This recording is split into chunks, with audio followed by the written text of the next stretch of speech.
Beneath crowns of gold and portraits of grandeur lies a hidden history they never taught in school, a world where power corrupted not just absolutely, but intimately. These were not just rulers, they were emperors of excess, monarchs of madness, and sovereigns of scandal whose desires bent courts, broke laws, and rewrote morality. Behind every velvet curtain and jeweled throne was a secret no court chronicler dared publish. Until now. This is 25 royals with the most bizarre sexual practices, and once you see how deep the rabbit hole goes, you'll never look at royalty the same way again. Before we dive headfirst into centuries of royal depravity, take a second to subscribe, not just for the gossip, but for the unsettling truths history tried to bury. Drop a comment and tell me, where in the world are you watching from and what time is it right now? Midnight in Manila, 3 a.m. in New York. I want to know who else can't sleep tonight and what kind of rabbit hole you're falling into. 1. Caligula, Roman Emperor. If the Roman Empire was a machine of law, conquest, and marble logic, then Caligula was the wrench someone threw into the gears just to see what would happen. Born Gaius Julius Caesar Germanicus in 12 CE, he was the golden child of the beloved general Germanicus, and by all accounts, an adorable little mascot on campaign.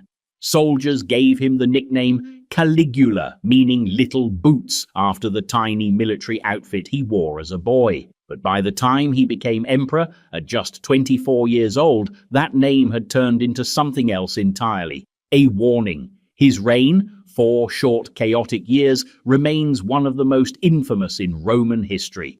Not because he was a failure of leadership, though he certainly was. And not just because he was cruel, though the stories are hard to ignore, but because he blurred the lines between emperor, god, predator, showman, and something else entirely. Something Rome had no category for. Caligula didn't just abuse power, he performed it. Excess wasn't a side effect of his rule, it was the point, and nowhere was that clearer than in the way he treated the people closest to him. Ancient historians, particularly Suetonius and Cassius Dio, describe a palace transformed into a stage. Caligula's sisters, Drusilla, Julia Livilla, and Agrippina the Younger, were dragged into the center of this theater. The emperor reportedly lavished affection on them in public, praised them with titles usually reserved for consorts, and according to scandalous rumor, claimed rights over them no brother should assert. Whether these rumors were true or just, the Roman Senate's posthumous attempt to discredit a mad ruler is still debated. But their survival tells you everything about how shocking and plausible people found his behavior even in his own time. The palace was said to host lavish, disturbing banquets where noblewomen were selected for the emperor's amusement and noblemen were humiliated at his whim. Senators were invited not as policymakers but as participants in rituals of degradation, forced to observe, to smile, to nod as power played dress-up in the flesh of their daughters, wives, and reputations. There were whispers that Caligula didn't just host orgies, he choreographed them, casting roles, commanding performances, and turning the imperial palace into a place where the boundaries between state, family, and fantasy collapsed entirely. He wasn't just indulging, he was rewriting the rules of empire. The emperor wasn't a servant of the gods anymore, he was one. Caligula demanded temples, priests, and sacrifices in his name. He appeared in public dressed as Apollo, as Venus, as Mercury, gods chosen for their symbolic associations and occasionally their gender-fluid aesthetics. He didn't just challenge Roman morality, he undid it with a smirk. His public relationships weren't any less alarming. He married and divorced with the casual brutality of a man flipping pages in a playbook. One story tells of him spotting a Roman nobleman's wife at a banquet, taking her to another room mid-meal, and returning later only to praise or criticize her performance within earshot of her husband. This wasn't seduction, it was dominance as spectacle, and like all emperors with a flair for fear, he knew the value of unpredictability. Caligula reportedly prostituted members of his own family, turned the palace into a brothel, and replaced policy with parody. He mocked the Senate, openly suggesting his horse be appointed consul, a story often repeated as proof of his madness, though possibly a brilliant act of political contempt.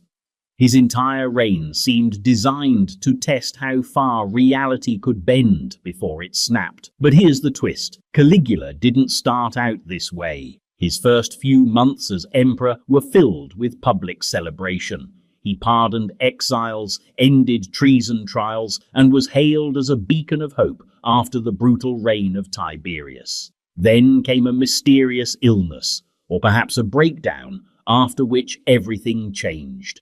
Whether it was psychological trauma, epilepsy, encephalitis, or sheer unchecked power, something inside him fractured, and the empire watched it happen in real time. When he was finally assassinated in 41 CE by members of his own bodyguard, the Praetorian Guard, even his murder felt like a tragic farce. His death plunged the imperial court into chaos, but no one wept for him. Instead, Rome breathed out. What remains today is a portrait of a ruler who turned absolute power into immersive theatre, where people were both audience and actors, and no one, not even his family, was off script. But if Caligula turned the empire into a stage, his successor would set it on fire, then sing about it. Because following Caligula came Nero, and Nero didn't just act like a god, he wanted to be one, with applause. 2. Nero, Roman emperor. If Caligula blurred the lines between emperor and performer, Nero smashed those lines to dust and danced on the ruins, in costume, under a spotlight, and preferably with an orchestra. Born Lucius Domitius Ahenobarbus in 37 CE, Nero wasn't supposed to rule an empire, but through a sequence of adoptions, assassinations, and political choreography, mostly orchestrated by his ambitious mother, Agrippina the Younger, he became emperor at the tender age of 16. And for a while things looked stable. He started his reign with moderation. He lowered taxes, banned secret trials, and spoke of restoring senatorial dignity. Philosophers like Seneca guided him. His early decisions were praised for restraint. Rome dared to hope. Then the curtain dropped and the show began. As Nero grew into the throne, he also grew into something stranger, a man who believed not just in divine rule, but in divine performance. To Nero, the emperor wasn't just the head of state, he was the star. His palace became a stage, his court an audience, and his subjects extras in a production that grew more elaborate by the day. And just like Caligula before him, Nero's indulgences weren't private affairs, they were policy. He didn't just host banquets, he orchestrated feasts as festivals, where men and women of the court were expected to attend costumed orgies of sound, colour and motion. The line between statecraft and theatre became indistinguishable. Invitations to these events were less social than strategic. Your presence meant favour, your absence meant suspicion. At the centre of Nero's personal life were a series of relationships that baffled, scandalized, and terrified the Roman elite. He married multiple women, then famously took a different approach entirely. Enter Sporus, a young boy whom Nero had castrated and then married in a public ceremony. Sporus was dressed in the robes of an empress, referred to with female titles, and paraded through Rome as Nero's consort. According to ancient sources, the emperor explained this by saying Sporus resembled his late wife Poppaea Sabina, whom Nero had allegedly caused to die during a violent outburst. Sporus, in Nero's twisted narrative, was not a replacement. He was a reanimation.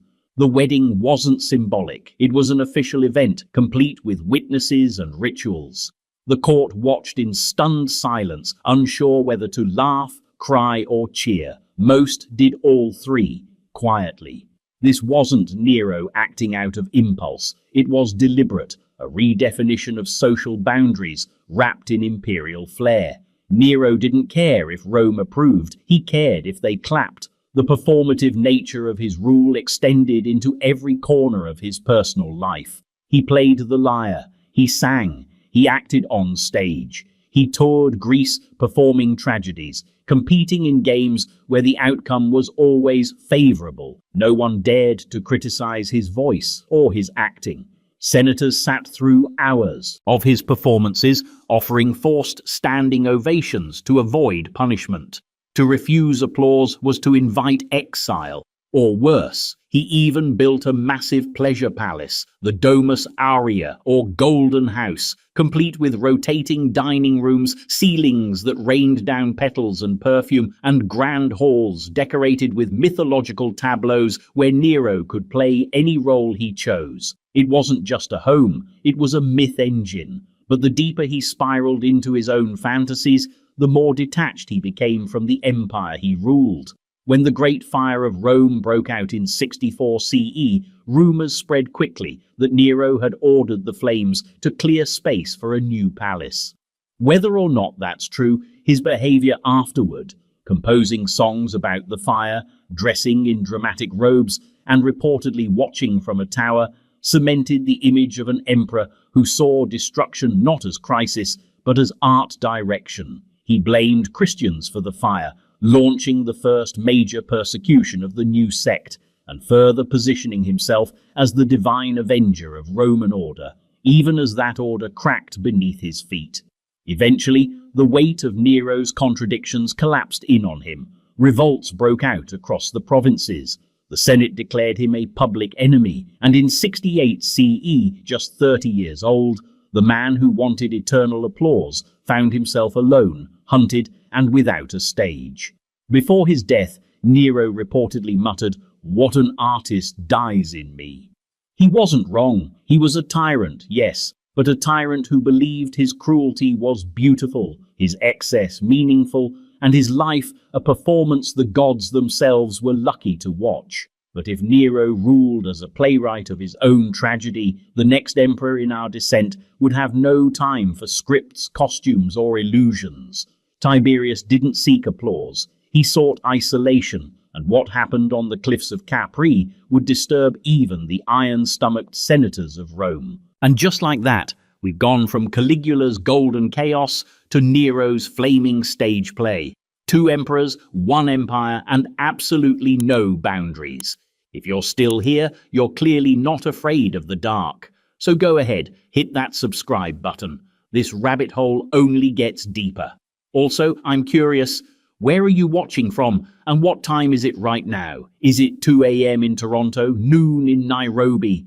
I want to know who else is up late unraveling the strange and sleepless history of royalty gone rogue. 3. Tiberius, Roman Emperor. If Caligula turned Rome into a stage and Nero turned it into a one-man opera, Tiberius quietly turned it into a locked room. He was the second emperor of Rome, stepping into the imperial sandals after the death of Augustus, his adoptive father and Rome's beloved founding figure. On paper, Tiberius had all the makings of a dutiful heir, an experienced general, politically cautious and personally reserved. But behind his severe face and stoic policies was a man who didn't want to rule. He wanted to disappear. And when he finally did, what emerged in his place was something far more unsettling. Tiberius ruled for more than 2 decades, from 14 CE to 37 CE. His early reign was marked by restraint, careful administration, and a sincere effort to continue Augustus's reforms. He was efficient, perhaps even too efficient, wary of flattery, uncomfortable with grandeur, and skeptical of anyone who seemed too eager to serve. This made him seem cold, remote, almost robotic. Rome was used to rulers who craved attention. Tiberius seemed to resent being noticed at all, but over time, something began to shift. As he aged, Tiberius grew increasingly withdrawn from the capital, uncomfortable with the spectacle of power and deeply suspicious of the Senate. Rome was, in his eyes, full of snakes, and he was right. The imperial court was a nest of whisperers, climbers, and covert schemers, many of whom had grown fat on Augustus's charm and generosity. Tiberius responded by retreating, not symbolically, but geographically. In 26 CE, the emperor left Rome and never returned. He relocated to the island of Capri, off the coast of Naples, where he built a sprawling villa complex high on cliffs above the sea. Officially, he was conducting imperial business in a more peaceful setting. In practice, he was creating a world within a world, one where he could control the flow of information, command absolute loyalty, and remain unseen. The Senate continued to meet. Laws were still passed. Rome continued to operate, but all roads now led to Capri, or more accurately, to the carefully guarded intermediaries who carried messages between the city and the emperor's high stone sanctuary.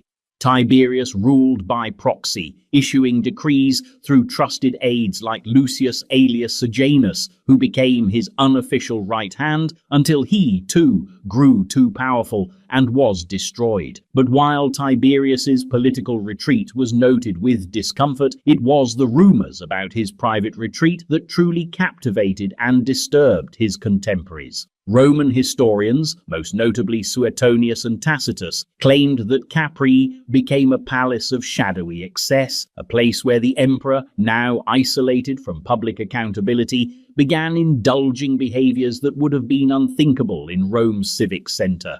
Visitors and staff alike were vetted carefully. Servants who displeased the emperor were said to vanish without explanation. There were tales of elaborate rituals held within his villas, filled with performances and pleasures too strange or structured for even Rome's jaded elite. The chroniclers, who were no strangers to imperial scandal, described Capri in language usually reserved for nightmares. Secret tunnels, silent guards, attendants trained not just to serve, but to observe. There were persistent reports of young people, boys and girls, being brought to the island for entertainment, their presence explained as imperial necessity, their departure never witnessed. Were these stories true? Modern historians debate it. Some argue they were exaggerations, political hit pieces crafted by later writers who hated Tiberius's grim style of rule. But even if the tales were false, the fact that they flourished so easily reveals something essential about how Rome saw him, as a man who had slipped the leash of public morality and disappeared into his own imperial ide. And perhaps the most disturbing part, he liked it that way. While Nero paraded his desires through the streets and Caligula carved his into public ritual, Tiberius took his inward, into a sealed fortress where no applause was required and no opposition permitted. He didn't need spectacle, he had silence. He didn't crave power for admiration, he craved it for control. By the time Tiberius died in 37 CE, reportedly in a state of paranoia, surrounded by loyalists, estranged from almost every member of his own family, Rome had already begun to move on. His ashes were interred in the mausoleum of Augustus, but his legacy was that of a ghost emperor, present everywhere, seen nowhere, and remembered not for what he built, but for what he withdrew from.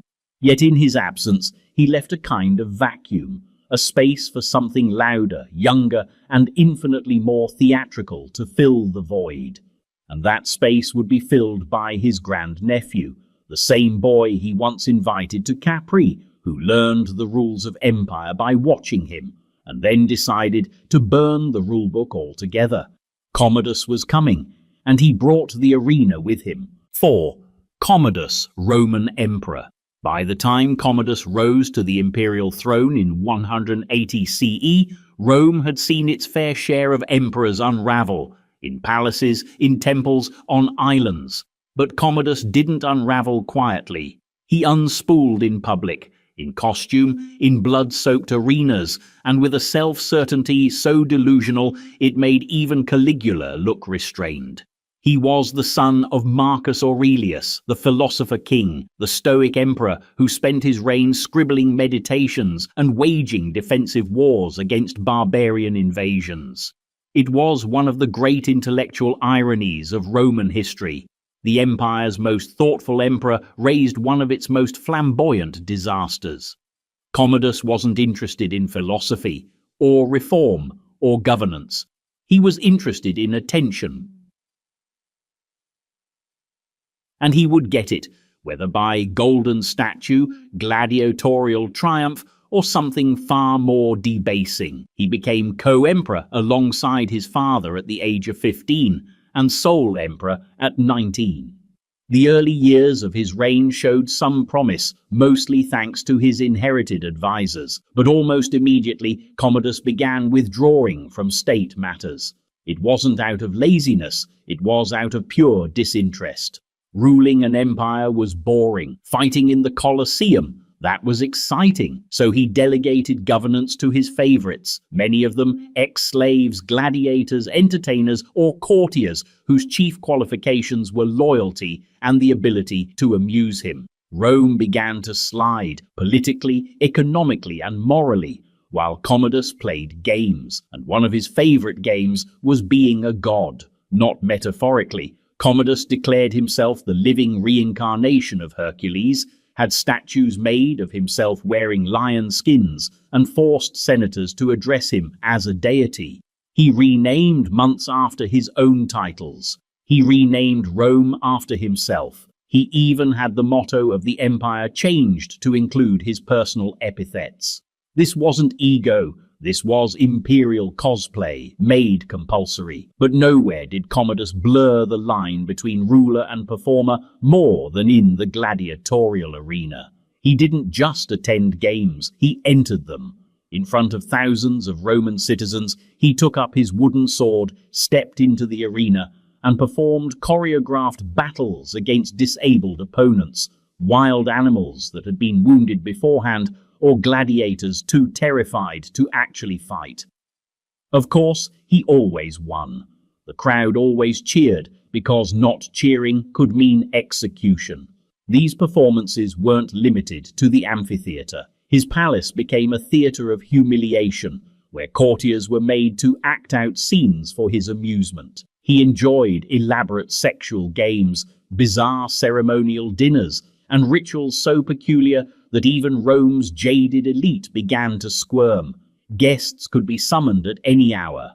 Roles were assigned. No one knew whether they would be asked to dance, fight, or grovel. The emperor was the only one with a script. Commodus's approach to women, both inside and outside the court, was marked by an obsessive need for domination and display. He kept a large retinue of companions, courtesans, and favorites whose function extended beyond pleasure into the realm of public symbolism.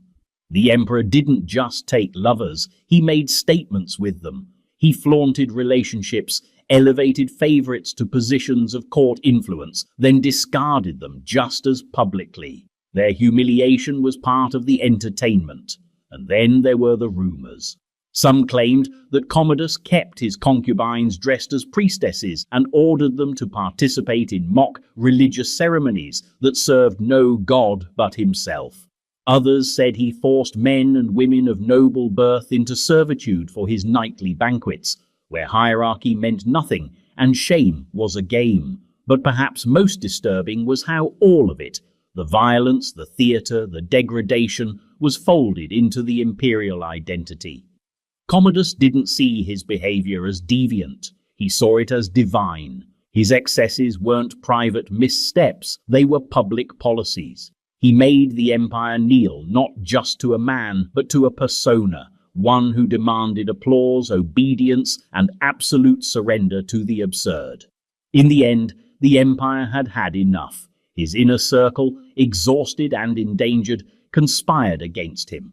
On December 31st, 192 CE, Commodus was assassinated in his bath by a wrestler named Narcissus, hired by his own advisors. Rome tore down his statues, erased his name from monuments, condemned his memory, and yet he left something behind, a dangerous idea, that absolute power, when paired with absolute spectacle, can disguise itself as worship, even as it devours the state. But Commodus was not the only Roman emperor who believed himself chosen by heaven to blur all boundaries.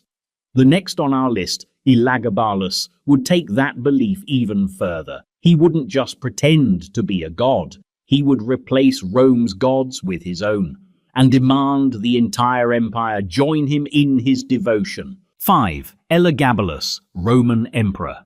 By the time Elagabalus ascended the Roman throne in 218 CE, the empire had already seen its share of spectacle. It had hosted emperors who deified themselves, emperors who fought as gladiators, and emperors who governed by paranoia. But Elagabalus, he was a different beast entirely. Not a tyrant in disguise or a philosopher gone rogue, but a teenage high priest from Syria who brought an entire religion, a wardrobe of confusion, and a whiplash-inducing set of rituals into the very heart of Rome. His reign lasted only 4 years, but it burned through Roman decorum like a meteor through parchment. Born Varius Avitus Bassianus, he was made emperor at just 14 by the military and political scheming of his grandmother Julia Maesa, a power broker of terrifying competence. Elagabalus had been serving as high priest of the eastern sun god Elagabal, or Elagabalus, from whom he took his imperial name, in the city of Emesa. His elevation to emperor wasn't just a change in role, it was a theological coup. From the moment he stepped foot in Rome, he ruled not as Caesar's successor, but as a divine representative of his god, and he made sure everyone knew it. One of his first acts as emperor, he imported the sacred black stone of his god, a meteorite believed to embody Elagabal himself, into the capital and installed it in a newly built temple, the Elagabalium, on the Palatine Hill. He declared his god superior to Jupiter, the chief Roman deity, and ordered the integration of all Roman religious practice under this new Eastern cult. Traditional rites were suspended, established priests were sidelined. Rome, a city that tolerated many gods but had never bowed to one foreign upstart, was stunned. But Elagabalus wasn't just transforming theology, he was rewriting the entire performance of imperial identity. He refused to conform to Roman expectations of masculinity, dress, or behavior. He wore makeup, styled his hair elaborately, and donned robes more typical of priestesses than emperors. He reportedly preferred to be addressed in feminine terms, and surrounded himself with an inner court that was as much a theatrical troupe as a governing body. For the Roman elite, already struggling with the erosion of old republican norms, this was not just uncomfortable, it was existentially threatening. The palace became a temple and theatre combined, where Elagabalus performed elaborate religious ceremonies that blended Syrian mysticism with Roman imperial spectacle. These weren't private rites, they were public events, and the emperor himself played the lead role in every performance. And at the heart of it all was an obsession with ritualized dominance, not just in religion or ceremony, but in every aspect of court life. Senators, generals, priests all found themselves at the mercy of a teenage ruler who assigned roles based not on rank or achievement, but on whim, aesthetics, or amusement. Elagabalus reportedly staged weddings, not once, but multiple times, to men, women, and others. The most infamous of these was his union with Heracles, a charioteer whom he allegedly referred to as his husband. Ancient writers, predictably scandalized, claimed that the emperor offered himself as a bride, orchestrated the ceremonies publicly, and demanded recognition from the Roman Senate for each new union. To Elagabalus, gender was not a fixed identity, but a costume, a role to be played, discarded, or reinvented. Roman chroniclers were apoplectic. Their accounts dripped with outrage, confusion, and no small amount of awe. They didn't know how to categorize him, so they labeled him mad, dangerous, perverse, anything to make sense of the spectacle. His palace was said to host ritualized banquets, where guests were unknowingly seated on airless cushions that hissed and collapsed mid-meal, or served food made entirely of wax, forcing nobles into games of absurdity in the presence of the emperor. At other times, they were reportedly showered with rose petals until they nearly suffocated, a literal metaphor for being smothered by luxury. These performances weren't just juvenile pranks. They were deliberate provocations, a way for Elagabalus to remind the aristocracy that their world no longer obeyed their rules. Power wasn't in the Senate chamber. It was on the stage, in the temple, in the person of the emperor-priest who refused to behave. But Rome, however tolerant of eccentricity, had limits. After 4 years of scandal, ritual, and near-theocratic rule, the tide turned. His own grandmother, the very architect of his rise, orchestrated his fall. In 222 CE, Elagabalus was assassinated by members of the Praetorian Guard, along with his mother. His body was desecrated, dragged through the streets, and dumped into the Tiber River, as if Rome were trying to exorcise not just a person, but a problem. Yet Elagabalus left a legacy that refused to vanish. He remains one of the most controversial figures in imperial history, a ruler whose personal expression, religious fervor, and total disregard for Roman tradition combined into a brief, brilliant, and chaotic explosion of identity and authority. He didn't break the rules, he ignored them. And if Elagabalus turned Rome into a ceremonial hallucination, the next figure in our procession dragged it into something colder, something bloodier. Because while Elagabalus played the high priest, Ivan the Terrible would play executioner, cloaking his empire in terror and dressing his court in fear. 6. Ivan the Terrible, Tsar of Russia. In the icy corridors of Russian history, Ivan IV Vasilievich, better known as Ivan the Terrible, stands like a dark monument, not just to power, but to what happens when fear becomes an operating system.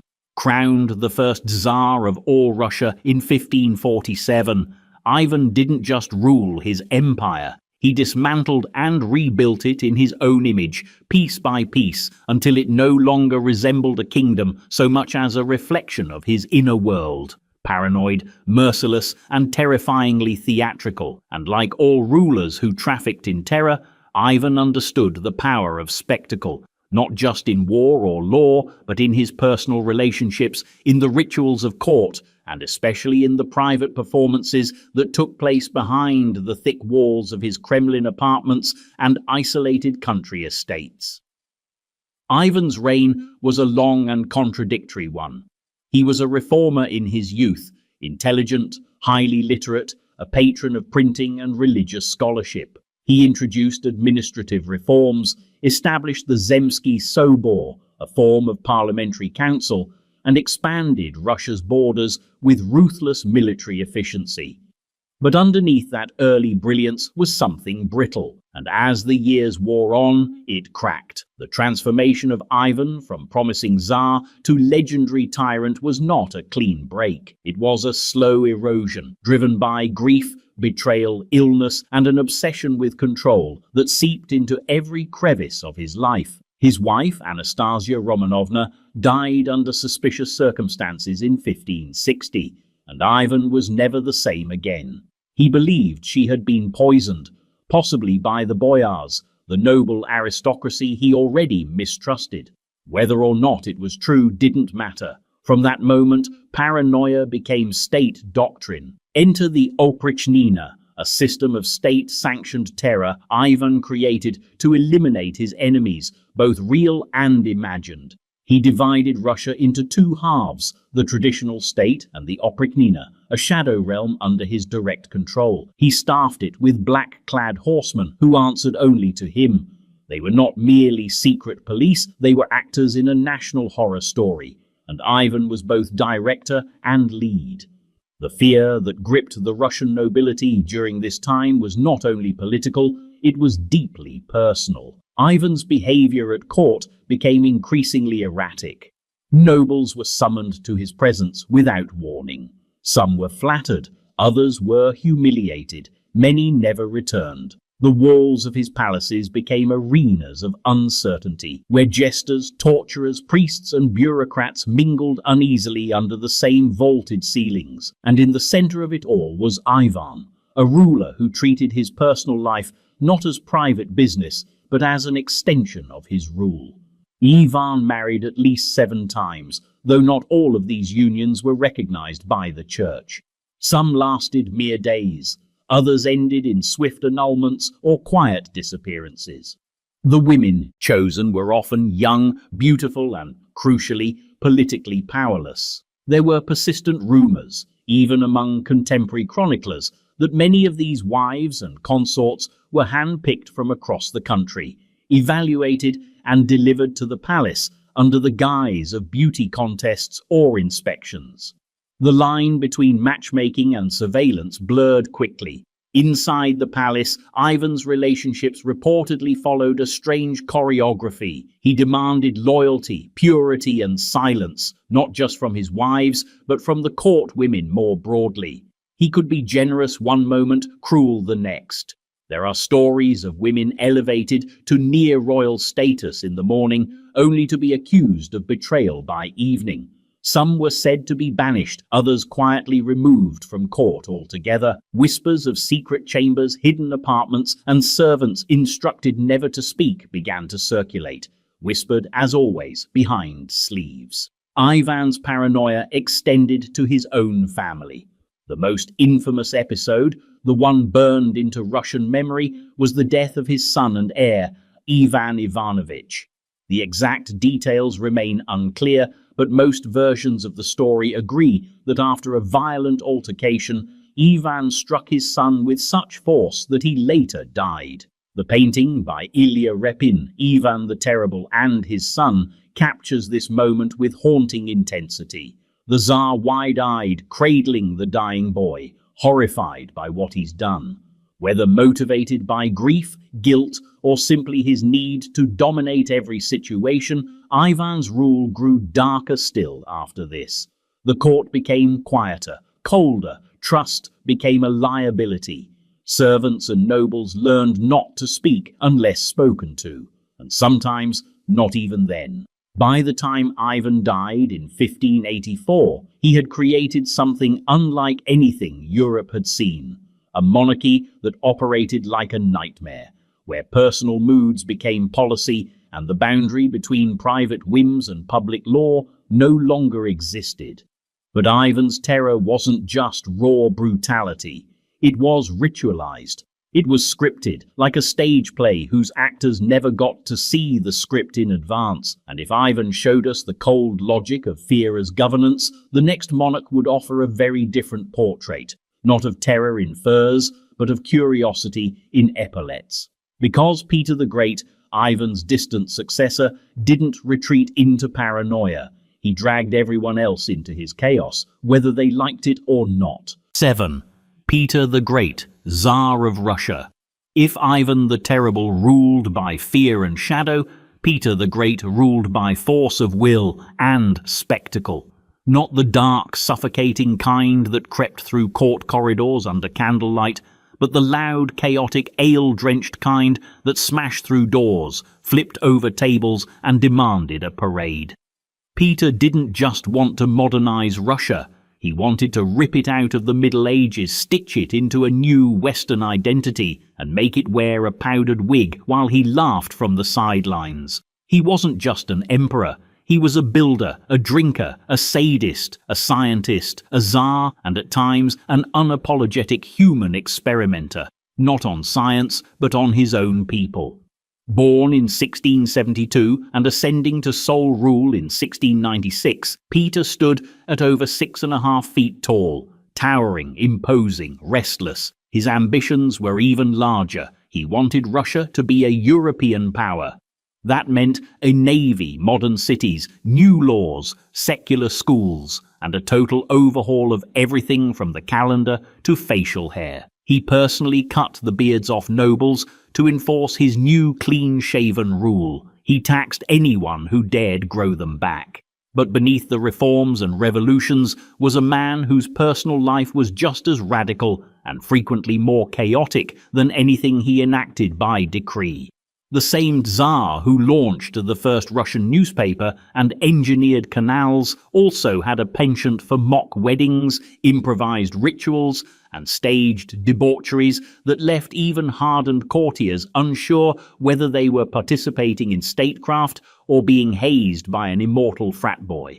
Peter was obsessed with control, not just of systems, but of people, especially his court. He would create situations so absurd, so humiliating, that no one could navigate them with dignity intact. And that was the point. He wanted to break aristocratic pride, to flatten the rigid hierarchies of Muscovite nobility and replace them with something new, loyalty to him, not to tradition. One of his favorite tools?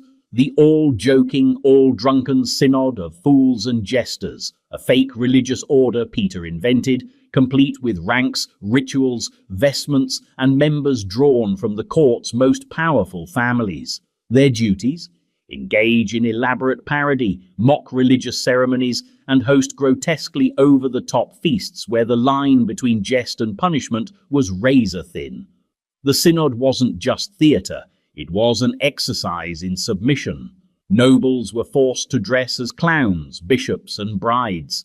They were married off in pretend ceremonies, made to toast to absurd causes, crawl on all fours, and dance until collapse, all while the Tsar watched, grinning, often half-naked himself. To refuse was dangerous, to laugh too little, suspicious, to laugh too much, risky. These weren't private jokes among friends. They were institutionalized humiliation rituals designed to test and bind Peter's inner circle to his will. He turned dignity into currency and then inflated it until it was worthless. And then there were his mock weddings, the most infamous of which involved his jester, an elderly dwarf, married off in full ceremony to a similarly diminutive woman in a pageant of grotesque splendor. Peter invited hundreds of guests, hosted the event in St. Petersburg, and spared no expense.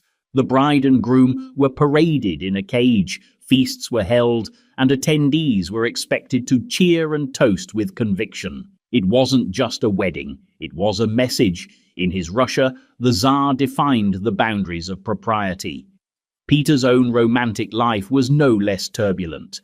His first marriage to Eudoxia Lopukina was arranged for political stability. He grew to despise her, or perhaps more accurately what she represented, the old Russia. He exiled her to a convent and later publicly humiliated her in court, forcing her to watch as he paraded his second wife, Marta Skavronskaya, a Lithuanian maid turned empress, before the aristocracy. Marta, renamed Catherine I, was Peter's true partner, a sharp, practical woman who indulged his chaos, calmed his rages, and played along with his rituals. Their relationship was unconventional, stormy, and deeply theatrical. It was said Peter once ordered a man executed for flirting with her, only to pardon him a moment later with a toast. No one ever knew where the performance ended and the judgment began.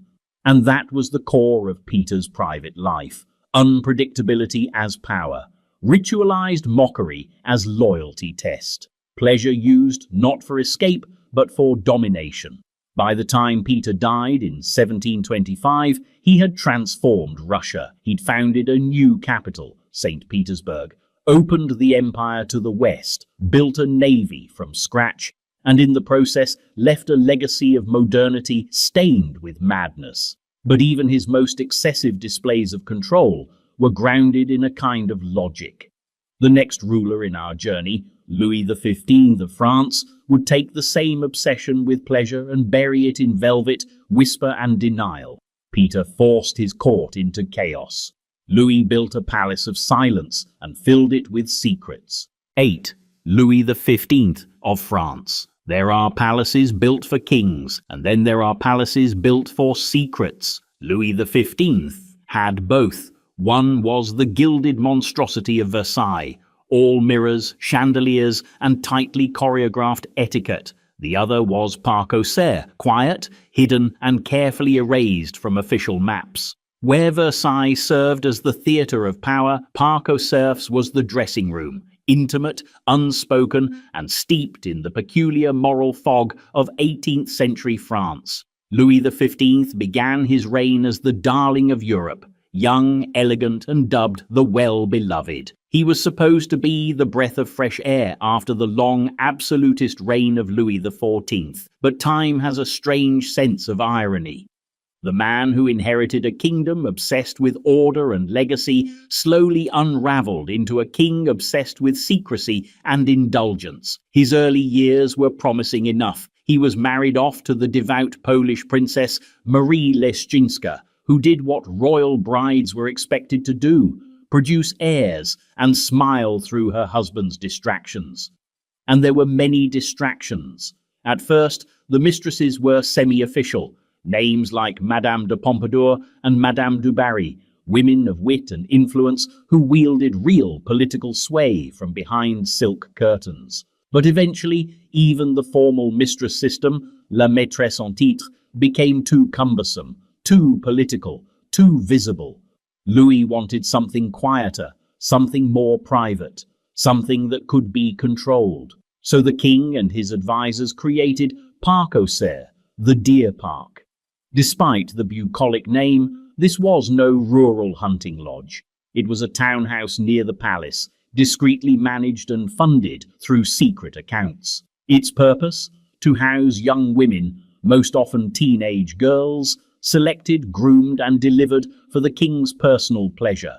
They were kept out of sight, rotated quietly, and rarely spoken of in polite company. For many years, even their identities were scrubbed from official records. The operation was managed with bureaucratic precision. Agents would identify girls from modest families, often under the pretense of offering education or employment, and negotiate with parents or guardians. The chosen were placed in the house, given new clothes, and made to wait. Some stayed weeks, others longer. Few had any say in the matter. It wasn't technically slavery, but it also wasn't freedom. It lived in that grey zone where power doesn't need chains to bind, just silence. Louis was aging by then, and his political influence was waning. His court became divided between the traditionalists and the libertines, between those who prayed and those who partied. But Parc aux Cerfs persisted. Even as the country edged toward revolution, even as the coffers emptied and the people grew restless, the house remained. A symbol not of personal vice, but of systemic rot, a private pleasure made possible only by an empire's public obedience. What makes this chapter so strange isn't just the moral ugliness, though that's undeniable, but how carefully the system was preserved. The king's pleasure was a matter of state. The silence surrounding it, a form of policy. Versailles was the face, Parc aux Cerfs was the mask, and still Louis imagined himself beloved. Even as respect turned to scandal and scandal to anger, he never quite grasped that France had stopped looking at him like a father and started watching him like a man asleep in a burning house. But not all monarchs needed shadow palaces to indulge their obsessions. Some were shameless enough to turn the court itself into a playground. Velvet drapes, painted faces, and scandal by appointment. The next king on our list earned his nickname not for his policies, but for the way he partied. He was Charles II of England, the merry monarch with a calendar full of mistresses and a kingdom still reeling from plague, fire, and the aftermath of regicide. 9. Charles II of England. Some kings wore crowns like chains. Charles II wore his like a party hat. After a childhood spent dodging executioners, a father beheaded by Parliament, and a decade of exile as England dabbled in Puritanism and military dictatorship, Charles returned in 1660 with a singular mission: restore the monarchy, and have a very, very good time doing it. The Restoration, as history calls it, was more than political, it was theatrical. Cromwell's moral austerity had turned England into a place where dancing was frowned upon and Christmas was cancelled. Charles brought the revelry back, along with theatres, courtiers, and a court so lubricated by drink, poetry, and scandal that it felt more like a never-ending masked ball than a government. He was nicknamed the Merry Monarch, and he earned it with dedication. Charles didn't just tolerate hedonism, he sponsored it. His court became a stage for flirtation, indulgence, and artful misbehaviour. Where other monarchs hid their mistresses in the wings, Charles gave them star billing. Barbara Palmer, Nell Gwynn, Louise de Querouaille, each became a celebrity in her own right, their affairs with the king common knowledge, their portraits hanging in halls of state as casually as military commanders. But Charles's charm wasn't just sexual, it was political. He understood that after years of repression and war, the public craved delight. His easy wit, unpretentious manners, and public strolls made him seem approachable, even lovable, and in return, England looked the other way as the palace filled with whispered intrigues and velvet-coated excess. Yet beneath the laughter, there was calculation. Charles used pleasure the way others used policy, as a tool of control. By keeping his court preoccupied with romantic rivalries, poetry duels, and theatrical squabbles, he distracted ambitious nobles from plotting. By promoting actresses to royal favourites, he blurred the line between social class and proximity to power, keeping the old aristocracy guessing and the new one grateful. He had no legitimate heirs, but fathered at least a dozen children through his many mistresses. Instead of hiding them, he legitimized several, granting titles and estates as casually as party favors. It was monarchy by charisma, lineage by improvisation. Yet not all found the laughter comforting. Religious conservatives, still licking their wounds from the Civil War, saw Charles's court as a moral catastrophe. Foreign diplomats wrote home in amused horror, and the public, charmed as they were, sometimes winced, especially when money ran short, taxes rose, and the king seemed more focused on masks than ministers. Parliament grew restless. The spectre of absolutism loomed, and Charles, ever the escapist, danced around confrontation with the skill of a seasoned actor. He knew how to pause, how to flatter, how to promise just enough reform to delay rebellion. His genius wasn't in legislation, it was in mood management. He died without naming an heir, slipping away into legend as the last English king to rule by sheer magnetism. And when the crown passed to his dour brother James II, England realised how fragile that charm had been. The party was over, but Charles had left a template. Monarchy as performance, scandal as strategy, intimacy as theatre. It was a model that wouldn't die, only mutate, because the next king on our list had fewer jokes and far more swords. His love life wasn't romantic or comedic, it was transactional, coercive, and rumoured to run darker than history was willing to write down. Henry VIII wasn't merry, he was magnificent, terrifying, and unforgettable. And when he wanted something, whether it was a woman, a son, or the church itself, he didn't flirt, he dismantled. 10. Henry VIII of England. If Charles II ruled with charm, Henry VIII ruled with certainty, the kind that doesn't blink, doesn't ask, and certainly doesn't apologize. He was not born into crisis like Charles, nor shaped by exile like his predecessors.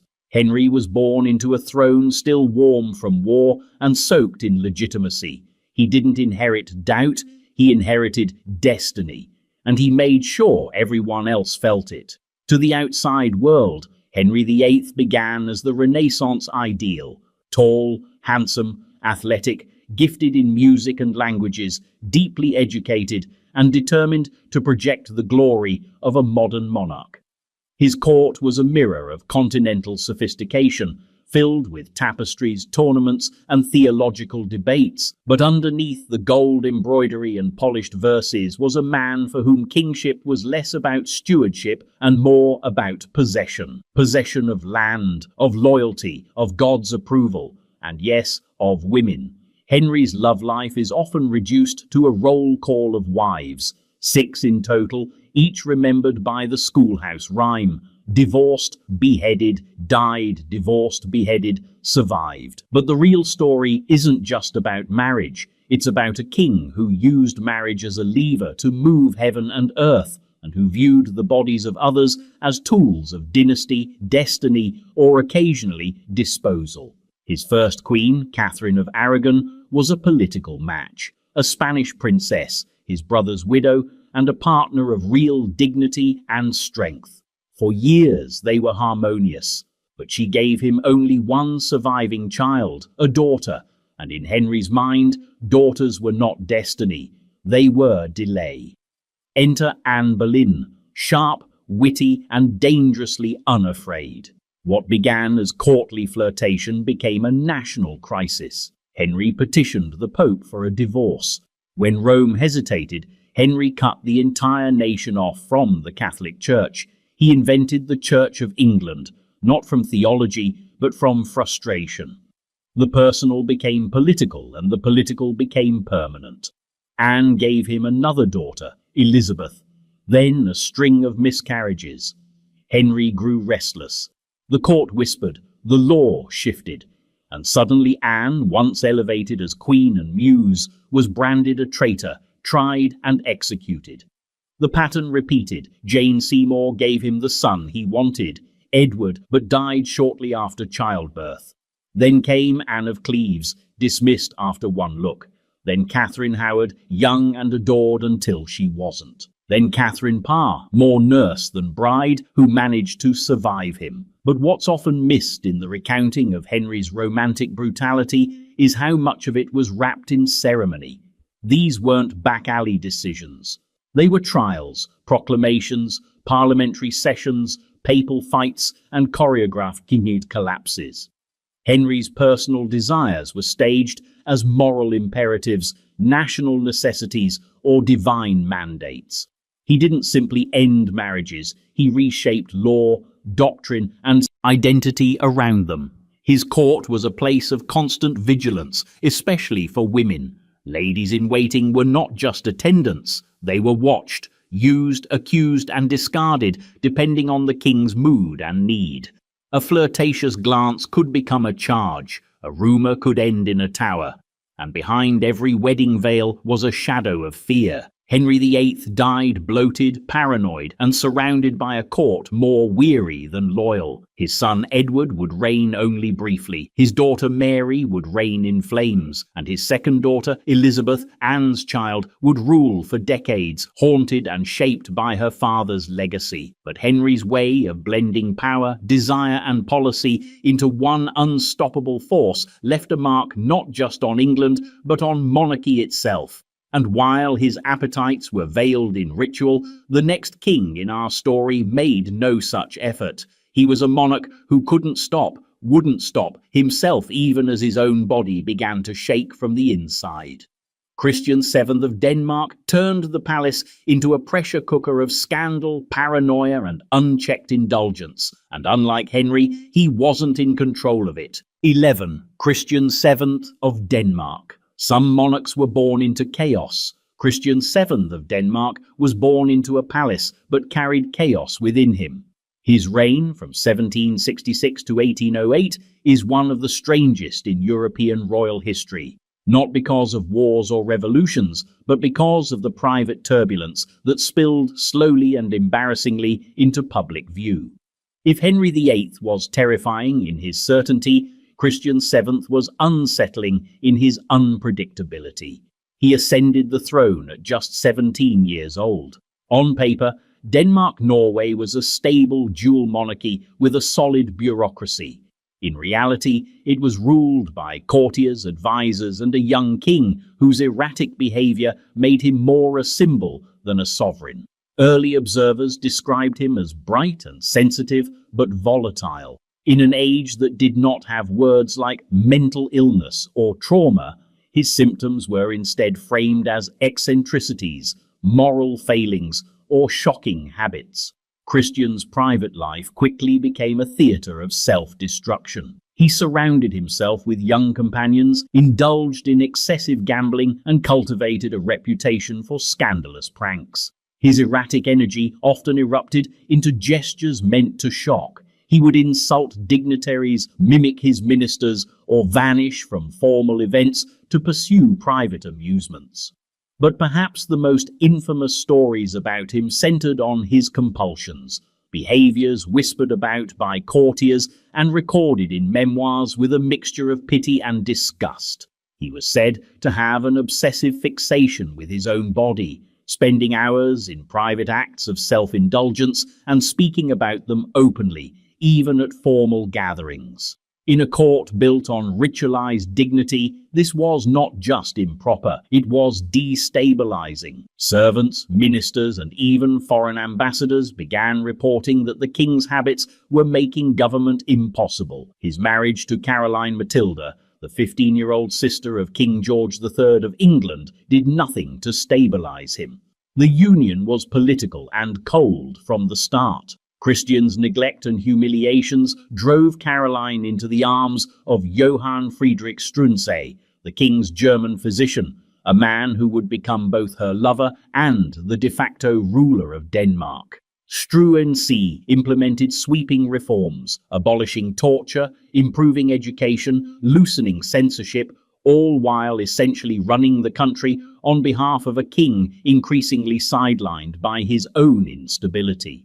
For a brief, dazzling period, Denmark looked almost progressive under Struensee's guidance, but the arrangement was too precarious to last. In 1772, a palace coup removed Struensee and arrested Caroline Matilda, sending her into exile. Christian remained on the throne in name, but he was more a captive of his advisors than a ruler.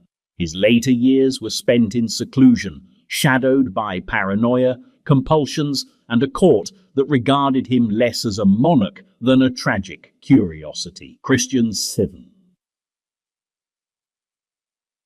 Story reads like a pre-modern case study in how absolute power can magnify personal fragility. His bizarre practices were not those of a calculating tyrant or an ambitious showman, but of a young man drowning inside his own palace, turning self-indulgence and disruption into his only form of agency. But if Christian's court was a slow-motion implosion, the next ruler on our list would take his debauchery into the shadows of a secret society, a carefully choreographed world of rituals, symbols, and velvet-lined power games that blurred the line between enlightenment and indulgence. That man was Frederick William II of Prussia, whose private Order of the Mopsies would scandalize even the stiffest military state in Europe. 12. Frederick William II of Prussia. If his uncle Frederick the Great ruled with iron discipline and Enlightenment prose, then Frederick William II ruled with scented letters, secret rituals, and a velvet glove permanently wrapped around a wine glass. He inherited the Prussian throne in 1786, a nation forged in military drills and Protestant rigor, and promptly turned it into something softer, stranger, and far more indulgent. Frederick William II was not a king who delighted in uniforms. He delighted in music, mysticism, and women, many women. Though officially married, he openly kept a string of mistresses, not in back rooms or quiet country houses, but right alongside the machinery of state. His liaisons were more than personal preferences. They were fixtures of his court, woven into the fabric of his daily life, sometimes even granted titles and influence over ministers. But the most peculiar and persistently whispered chapter of his reign was tied to a secretive, half-parodic, half-religious society known as the Order of the Mopsies. At first glance, the Mopsies, or Mopsorden, as they were known in German, resembled the secret societies popular in Enlightenment Europe. Freemasons, Rosicrucians, esoteric clubs for men who believed they could study morality between toasts of wine and staged rituals. But the Mopsies were something different, stranger, wilder, more deliberately bizarre. The name itself, Mops, referred to the pug dog, which served as the society's mascot and symbol. Why a pug? Accounts vary, but the animal was said to represent loyalty, devotion, and, in some interpretations, a certain ironic obedience. Members wore pug masks during initiation rites. They crawled on all fours. They barked. They kissed the behind of a porcelain pug statue as a sign of loyalty. And all of this was meant not just as satire, but as sacred parody, a mocking inversion of religious ritual designed to bind the members together in secrecy and laughter. Frederick William II was more than a casual participant. He was said to be a patron and protector of the Mopsies. The society blended his personal tastes, mysticism, sensuality, ceremony, into a private world where power could be playful and devotion could be, well, performed. Initiations involved blindfolds, erotic symbolism, and whispered oaths. Meetings were held in candlelit chambers, and beneath the humor was a serious undercurrent. This was a space where the king could escape the rigidity of public life, indulge his intellectual curiosities, and explore pleasures that polite society would never accept in daylight. But it wasn't all masked dances and secret handshakes. The Mopsies also dabbled in politics, using their privacy to protect allies and arrange favors. Mistresses became members. Courtiers followed suit. The boundaries between spiritual game, social club, and unofficial government began to blur, and for many outside the circle, that was deeply unsettling. Frederick William's reign, though less militaristic than his uncle's, was marked by erratic governance. He alternated between progressive reforms and reactionary crackdowns. His foreign policy wobbled, his finances sagged, but behind the missteps was a ruler who never quite saw himself as a traditional king. He was the conductor of an elaborate opera, half philosophy, half farce. And while his personal life may seem comical now, it carried a deeper irony that the most powerful man in one of Europe's most disciplined states found peace not in drills or war councils, but in candlelit rooms filled with masks, music, and a statue of a pug. But even Frederick William's whimsical rituals would pale in comparison to the rumors that surrounded the next monarch. A woman whose reign was brilliant, whose policies were sharp, and whose personal appetite sparked legends that refused to die. That woman was Catherine the Great, and the empire she ruled would never again be confused for modest. 13. Catherine the Great, Empress of Russia. Few monarchs have suffered from a more toxic blend of myth, envy, and innuendo than Catherine II of Russia, better known as Catherine the Great. She was a woman who ruled an empire larger than any in Europe, reformed its institutions, expanded its borders, and conversed with philosophers like Voltaire and Diderot, all while fending off a legend that reduced her to nothing more than a punchline of palace gossip. To be a woman with power in the 18th century was to invite scrutiny. To be a woman who kept power was to invite slander. Catherine, a German-born princess who took the Russian throne after her husband was mysteriously removed from power, read a coup in which she was not uninvolved, understood this from the beginning. And yet, she didn't just survive in the Russian court, she remade it in her image. But behind the reforms, the schools, the hospitals, the Enlightenment flair, there were whispers. Persistent, unrelenting whispers.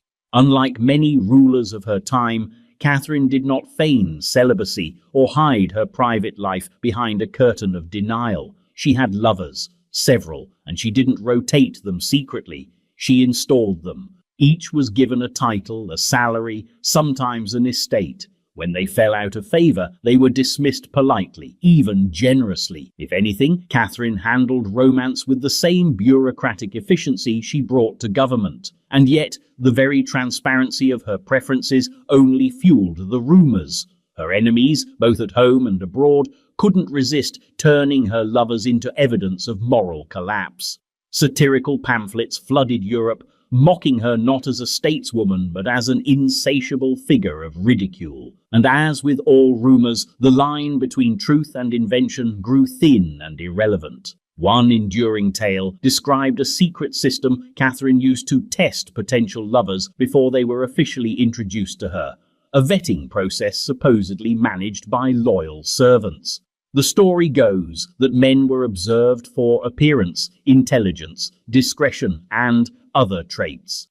While no proof of this ever surfaced, the myth persisted, like all good court gossip, because it sounded just plausible enough, and in a world that couldn't imagine a woman having both power and pleasure, it provided an easy narrative. She must have ruled with her heart, or worse.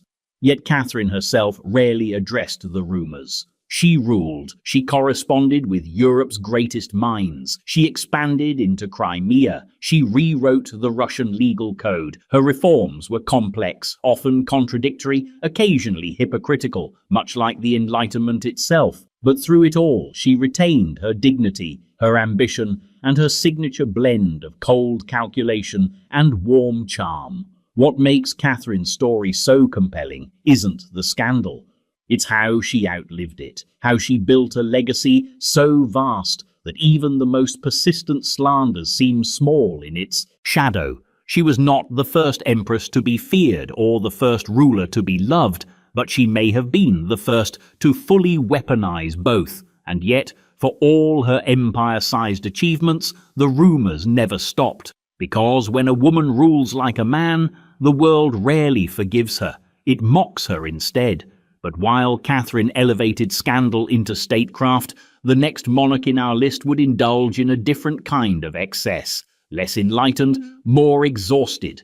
A king whose palace amusements had no pretense of philosophy, just velvet, incense, and the steady disapproval of every priest within earshot. That king was Philip IV of Spain, and his pleasures weren't whispered, they were confessed. 14. Philip IV of Spain. When Philip IV of Spain took the throne in 1621, he inherited not just the crown of the world's most powerful empire, but the crumbling illusion that such an empire could be managed without moral decay. Spain at the time stretched from the gold mines of the Americas to the silver veins of the Philippines, a global behemoth run from palaces filled with incense, anxiety, and velvet-covered sins. And no king embodied that contradiction more than Philip IV. Officially, he was His Catholic Majesty, defender of the faith, guardian of the Spanish Habsburg legacy, and patron of the Counter-Reformation. Unofficially, he was something closer to a full-time enthusiast of pleasure wrapped in the garments of divine authority. His reign was marked by a curious duality: austerity in public, indulgence in private, devotion to ritual on the surface, chaos behind the curtains. Philip wasn't a frivolous fool. He was educated, artistically inclined, and genuinely obsessed with the theatre, both literal and political. He patronized Diego Velázquez, turned court life into a daily performance, and filled his hours with everything but governance. In his youth, he was described as pious and promising. By middle age, he was overworked, overstimulated, and surrounded by courtiers who were paid more for flattery than for honesty. But the centerpiece of Philip's private court wasn't just art or literature, it was amusement, a term that in 17th century Spain covered a multitude of sins. He reportedly had dozens of mistresses, often drawn from the theatre world, where beauty, performance, and discretion were all part of the job description. These women weren't just companions, they were symbols of status, trophies of virility, and on occasion, minor political figures in their own right. The king's appetite for romantic diversion was legendary, even by royal standards. His relationships were not hidden so much as managed, accommodated by the palace, tolerated by the church, and chronicled by a deeply uncomfortable aristocracy. Courtiers were expected to play along, priests to look away, and ministers to clean up the consequences. It's estimated that Philip fathered over 30 children, many of them illegitimate, scattered across a network of courtesans, noblewomen, and actresses. The contradiction was sharp: a ruler devoted to Catholic purity who used confession more like a rinse cycle than a reckoning. Priests reportedly complained of the frequency and monotony of his moral failings. Always the same sins, always the same remorse, always followed by the same quiet return to indulgence. And still he took governance seriously, or at least wanted to be seen as doing so. He wrote political treatises, met with advisers daily, and wept when Spain lost territories in Europe. But his court had become bloated with distractions, his judgment clouded by exhaustion, and his power increasingly symbolic. By the end of his reign, the Spanish Empire was visibly fraying. Wars dragged on, debts mounted, and the myth of Spanish invincibility faded. And yet Philip remained in place, surrounded by gold-threaded tapestries and scandalous silence. He died as he lived, pious, surrounded by clergy, whispering prayers and cloaked in rituals. But even as the bells of Madrid tolled for his soul, those who had known his court remembered not just the grandeur, but the decadence, the way moral gravity was bent to suit royal appetite, and how confession became less a sacrament and more a cycle. But where Philip turned sin into ceremony, the next king on our list turned pleasure into bankruptcy. His court was less devout, more decorative, filled with corsets, creditors, and candlelit catastrophes. That king was George IV of England, a monarch whose reputation managed to combine financial ruin, romantic disaster, and sartorial brilliance, all while falling out of his saddle. 15. George IV of England. If monarchs were judged by how much lace they could wear before noon, George IV of England would rank among the greatest. But beneath the embroidery and the excess, there was something else, a deeply insecure man who spent his reign staging a performance of elegance, while backstage everything slowly unraveled. He was born in 1762, the eldest son of King George III, and by the time he took the throne in 1820, he had already spent decades preparing, not in statesmanship, but in self-indulgence. As Prince of Wales, George lived like a man permanently auditioning for a role he secretly hoped would be cancelled. He drank, danced, gambled, decorated, and seduced his way through the English aristocracy, racking up debts so astronomical that Parliament had to intervene, repeatedly. But George didn't just spend money, he weaponized luxury.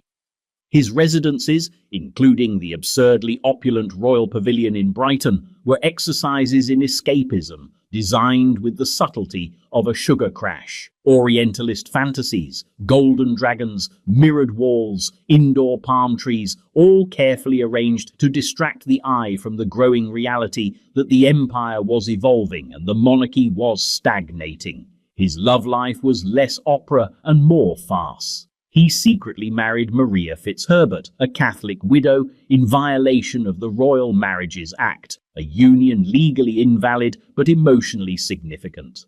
Later, forced into a dynastic marriage with Princess Caroline of Brunswick, George recoiled. He loathed her almost immediately. Their wedding was awkward, their wedding night was worse, and their separation became the stuff of satirical legend. Caroline, for her part, refused to disappear quietly.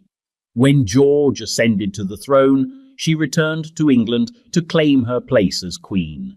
He retaliated by putting her on trial for adultery in what became a national scandal, a public relations disaster that pitted a wildly unpopular king against a woman the people found themselves cheering for, if only out of spite. In the background of these soap operas, George maintained a carousel of mistresses, courtesans, and actresses, many of whom became fixtures in his orbit. He adored spectacle, not just attending theatre, but living as if he were the lead actor in a costume drama. His waistline expanded with his appetites, and he took to wearing corsets, heavy makeup, and elaborately styled wigs, in an era increasingly leaning toward modernity. It's easy to laugh at George IV, and people did, constantly.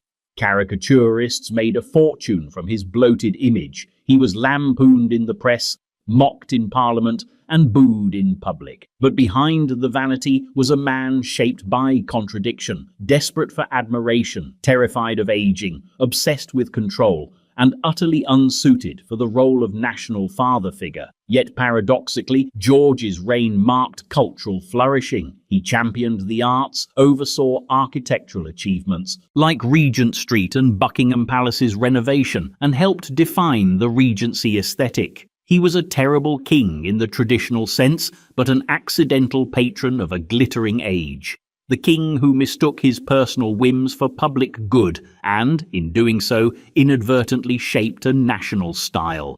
By the time of his death in 1830, few mourned. He was remembered not for leadership, but for lifestyle, not for diplomacy, but for debt, not for dignity, but for decoration. But if George IV turned romance into bankruptcy and monarchy into masquerade, the next royal in our tale would descend into something darker, an heir who turned fantasy into obsession, and obsession into tragedy. Because where George performed his scandals under chandeliers, Prince Rudolph of Austria would play out his final act behind locked doors. 16. Prince Rudolph of Austria. In the rigid clockwork of the Austro-Hungarian Empire, Prince Rudolph, the only son of Emperor Franz Joseph and Empress Elizabeth, was a misfit gear, too restless, too romantic, too modern for the machine he was meant to inherit. Born into one of Europe's most protocol-bound dynasties, Rudolph was raised to embody the old imperial ideal. Instead, he became its most tragic critic. He was brilliant, moody, and deeply intellectual, a man drawn to liberal ideas in a deeply conservative empire. While his father upheld order and tradition with an iron sense of duty, Rudolph immersed himself in science, philosophy, and forbidden books. He wrote essays under pseudonyms, corresponded with radical thinkers, and confessed privately to feeling caged by his birthright. But the empire wasn't interested in what the prince thought. It wanted him to behave, marry appropriately, and produce heirs. So, of course, it gave him a marriage that was cold, political, and barren of affection.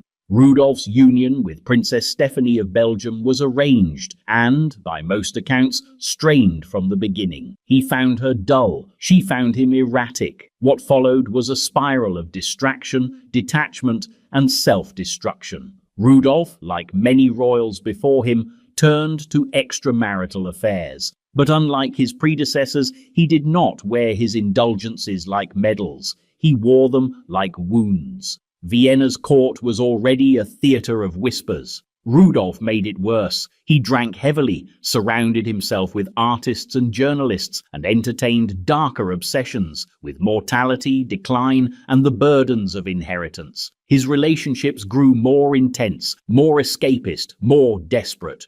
One such relationship was with Baroness Mary Vetsera, a teenage aristocrat drawn into Rudolph's melancholy orbit. Their bond was not merely romantic, it was theatrical, enveloped in coded letters, secret meetings, and the kind of doomed idealism that turns romance into mythology.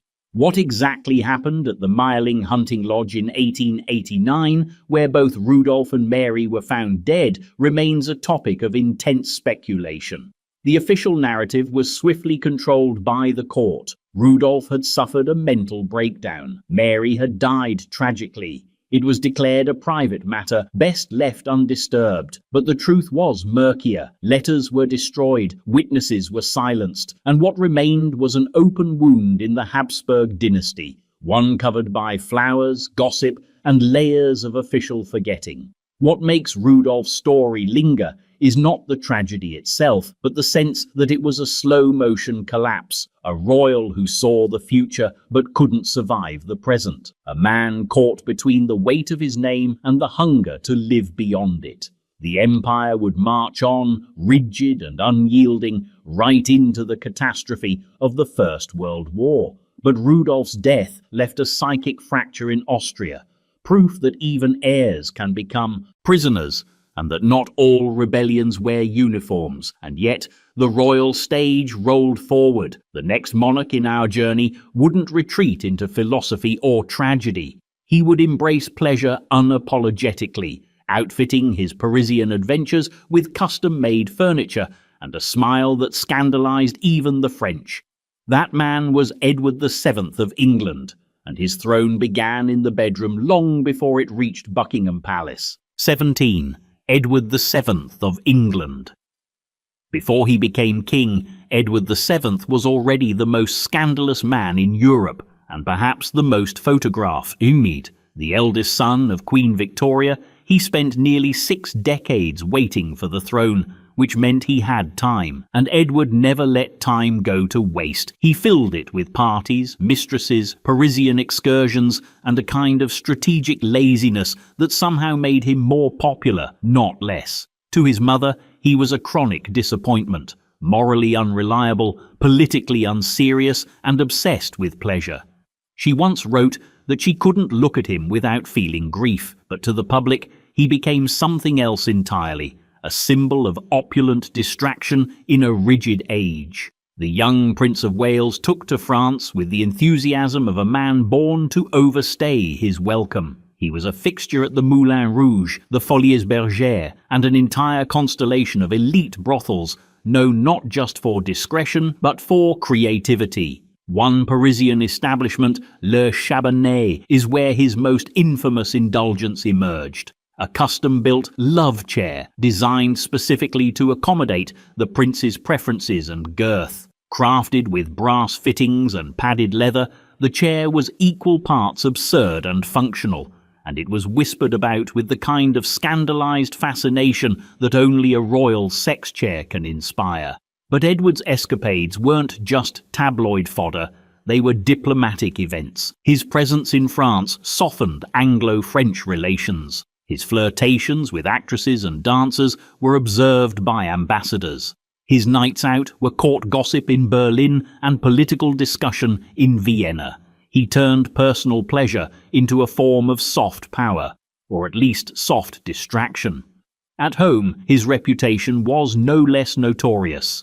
He held private dinners with an exclusive circle of aristocrats and actresses, where lines between guest and entertainment were blurry. The Prince of Wales's circle was glittering, immoral, and deeply influential, and for decades all of this unfolded without him having to carry the burdens of actual kingship. When he finally became king in 1901, after Queen Victoria's death, many feared a reign of debauchery. Instead, they got a surprising figure. Still indulgent, yes, but also diplomatic, quick-witted and oddly stabilizing. He smoothed tensions across Europe, hosted statesmen with flair, and restored charm to a monarchy that had grown stiff with mourning. But the past didn't disappear. He remained the king whose waistline was the subject of political cartoons, whose private furniture was legendary, and whose mistresses included half the guest list at society galas. Edward VII didn't hide his appetites. He wore them like medals, silk-lined, wine-splashed, scandal-proof. Still, he understood something few monarchs did, that to survive public scandal, one had to be likable, and Edward was, infuriatingly so. But if Edward's exploits were wrapped in charm and cigar smoke, the next king on our list possessed none of that warmth. He was cultured, calculating, and allegedly ran his court like a finishing school, with private lessons that no tutor should ever approve. He was Francis III of France, and behind his dazzling reputation as the father of the Renaissance lay an obsession with beauty that went far beyond art. 18. Francis III of France. In the gilded history of the French Renaissance, Francis I cuts a striking figure.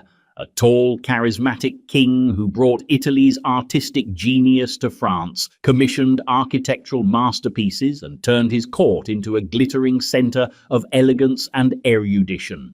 He was a patron of Leonardo da Vinci, a reformer of education, and a collector of manuscripts, paintings, and prestige. But Francis didn't just collect culture, he collected people, and he curated them with the same discernment he applied to art. Nicknamed the Father of Letters, Francis was also known, less officially, as a connoisseur of physical beauty.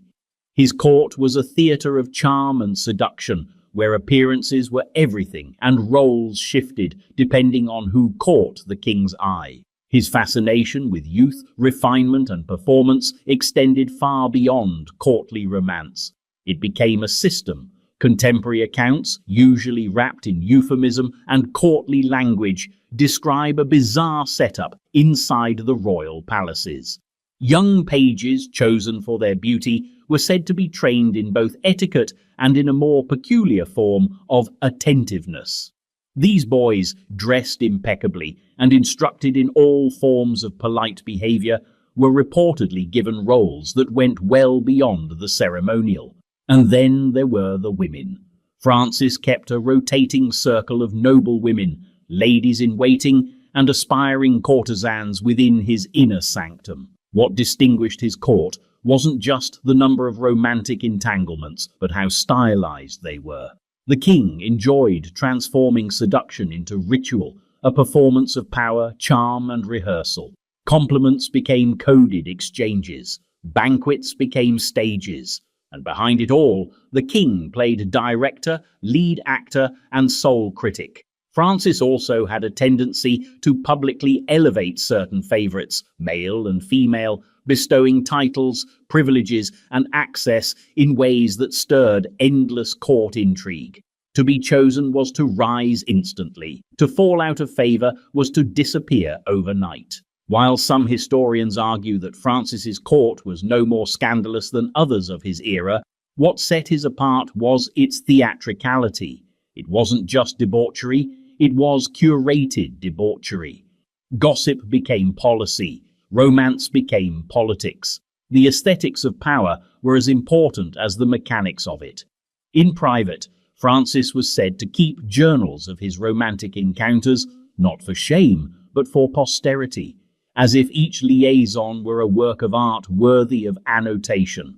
And still, the court played along, because under Francis, to exist at court was to perform, and to perform well meant access, not just to favor, but to survival. But the next monarch wouldn't be so refined. His pleasures were far less poetic and far more performative, raw, loud, and orchestrated in public festivals that made the nobility wince and the clergy recoil. Because Ferdinand of Naples didn't just amuse himself, he made others perform his amusements, whether they wanted to or not. 19. Ferdinand of Naples.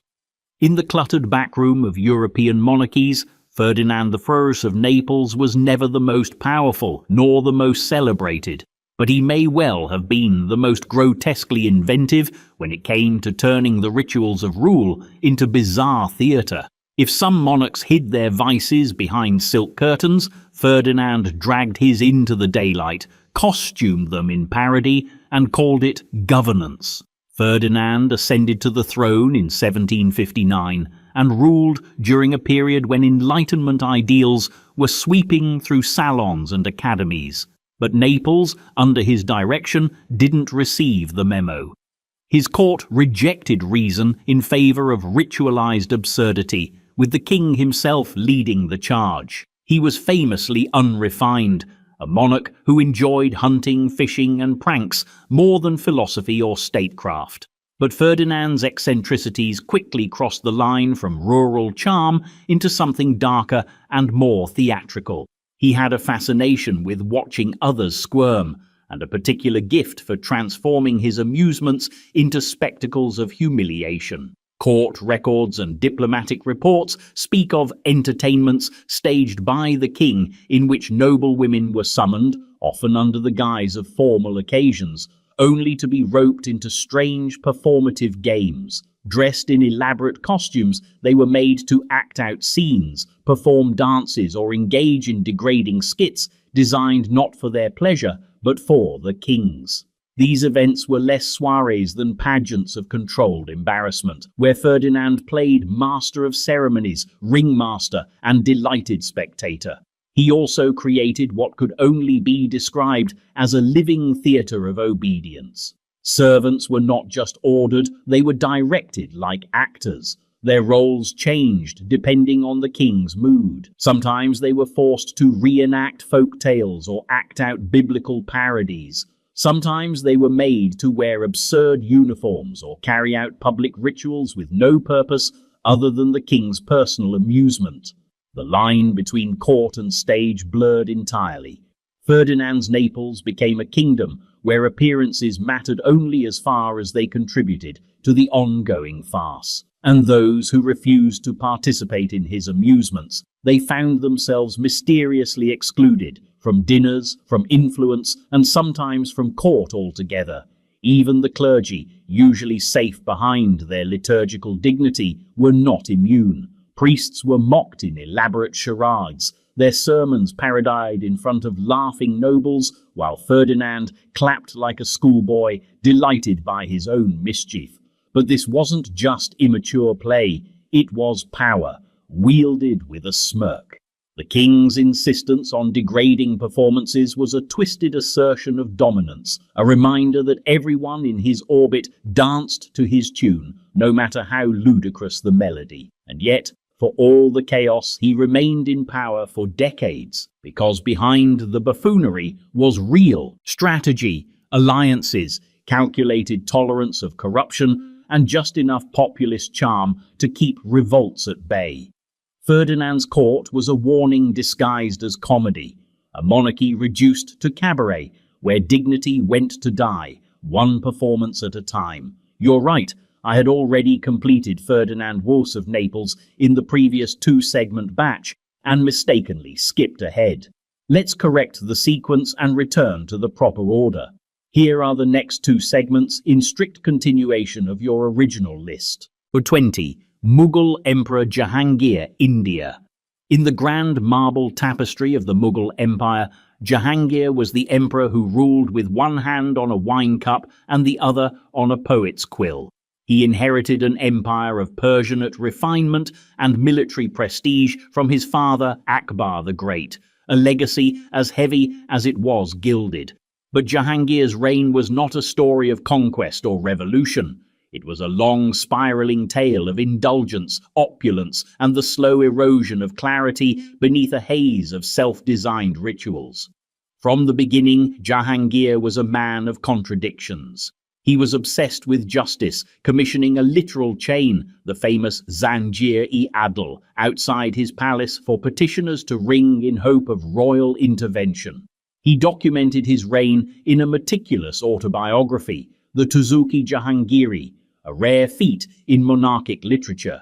And yet, for all his self-awareness, he slowly gave himself over to appetites he could name but not master. Wine and opium became more than habits. They became pillars of statecraft. Jahangir hosted elaborate durbars where the rituals of intoxication were woven into the rhythms of governance. Audiences were sometimes held under the influence, decrees issued with poetic flourish that later required revision or quiet erasure. While other rulers waged wars or pushed reforms, Jahangir designed new methods of distraction. His private life echoed the same Baroque excess. The imperial harem, already a vast institution under his father, swelled further under his command. But unlike the rigid, strategic structure of earlier emperors, Jahangir's harem was said to operate like a rotating gallery of indulgence. Accounts, particularly from Jesuit visitors and Persian chroniclers, described peculiar tests of loyalty, strange rotations of favorites, and courtiers selected for their beauty or novelty, rather than bloodline or alliance. And then there was Nur Jahan, his empress, whose presence often obscured Jahangir's own authority. While he drifted between wine-soaked evenings and opium-laced reflection, Nur Jahan issued firm orders, led diplomatic missions, and even minted coins in her name. To some, she was the power behind the throne. To others, she was the throne. The emperor seemed perfectly content with the arrangement. His interest in governance became episodic, his decrees poetic rather than practical. He saw no conflict in pursuing aesthetics while the machinery of state was run by others. In his mind, indulgence wasn't a distraction, it was a form of vision. But empires, unlike emperors, cannot float on perfume and poetry forever. The court grew restless, nobles plotted, his sons maneuvered for succession. And while Jahangir remained emperor in name, the weight of the crown shifted elsewhere, into the hands of those still grounded in the brutal reality of rule. When he died in 1627, he left behind an empire still intact but dimmed, like a great painting left too long in the sun. His legacy was not one of collapse, but of drift. And in that slow drift, he offered a warning.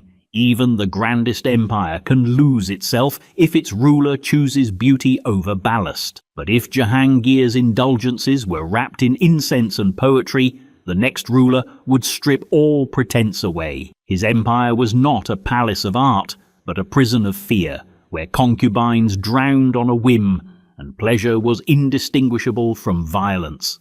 Enter Sultan Ibrahim I, better remembered not as the delight of the world, but as Ibrahim the Mad. 21. Sultan Ibrahim IV of the Ottoman Empire, Ibrahim the Mad.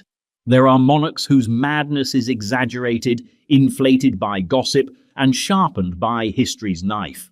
And then there's Sultan Ibrahim I, whose reign was so erratic, so disturbingly theatrical, that even his contemporaries called him deluded in official reports. Ibrahim became sultan in 1640 under strange and fragile circumstances.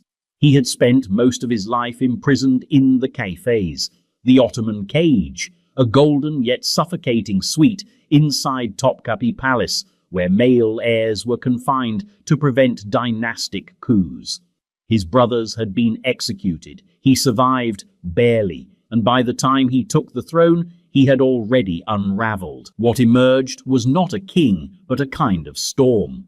His first act of governance was not administrative, but deeply personal. He demanded his harem be expanded beyond comprehension. Hundreds of concubines were brought into the palace, not over time, but in waves. Historians say as many as 280 women were added in a single year, selected not for diplomacy, but for looks, novelty, and disturbingly, on bizarre physical criteria whispered about in the annals of the court. But what truly shocked the empire wasn't the scale, it was the instability. Ibrahim rotated favorites with unpredictable intensity, showered them with jewels one day and dismissed them the next, sometimes violently. One infamous story, which may be true, may be metaphor, and is horrifying either way, tells of Ibrahim ordering an entire section of his harem drowned in the Bosphorus on a whim, convinced of betrayal. Ottoman chroniclers tried to write around it. European envoys were less delicate.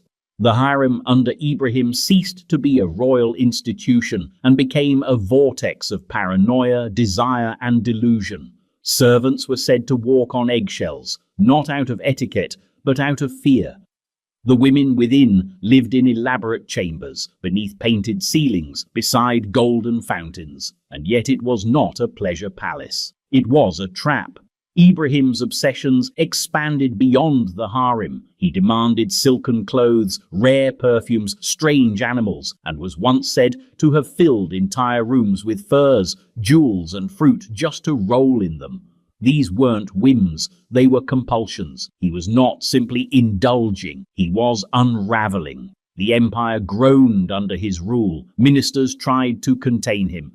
The Janissaries muttered, and eventually it was his own mother, the formidable Kösem Sultan, who stepped in, orchestrating a palace coup to remove her son before he destroyed what remained of Ottoman dignity.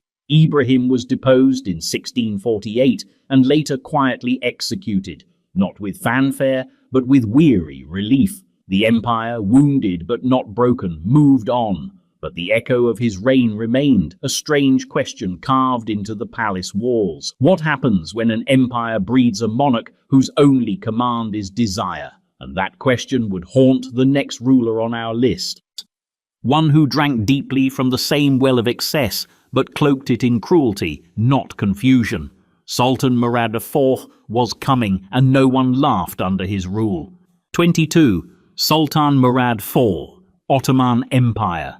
If Sultan Ibrahim V was chaos in silk robes, then Sultan Murad IV was order forged from terror, a man who wrapped his empire in silence and his pleasures in steel.